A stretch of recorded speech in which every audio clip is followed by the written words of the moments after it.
শেরপুর ৩ এবং বগুড়া ৬ এই আসনে নির্বাচন হচ্ছে। এখন পর্যন্ত আমাদের কাছে প্রাপ্ত অনুযায়ী সংবাদ অনুযায়ী সব ঠিক আছে। মনোনয়নপত্র দাখিলের শেষ তারিখ হচ্ছে ২১শে এপ্রিল, এটা মঙ্গলবার।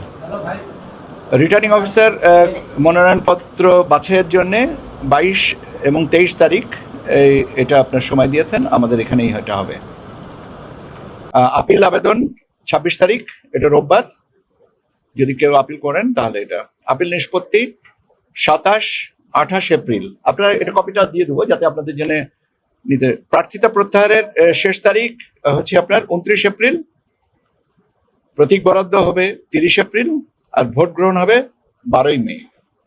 তো এইভাবে আমরা এই শিডিউলটা তৈরি করেছি, আপনাদেরকে এটা কপি দিয়ে দেওয়া হবে। আর এইটা এই কি বলে নির্বাচন করার জন্য আমরা আমাদের রিটার্নিং অফিসার এখানে আমাদের সাথে আছেন জনাব মঈনুদ্দিন খান, উনি নির্বাচন ব্যবস্থাপনা ২ অনুবিভাগের দায়িত্বে আছেন, উনি রিটার্নিং অফিসার।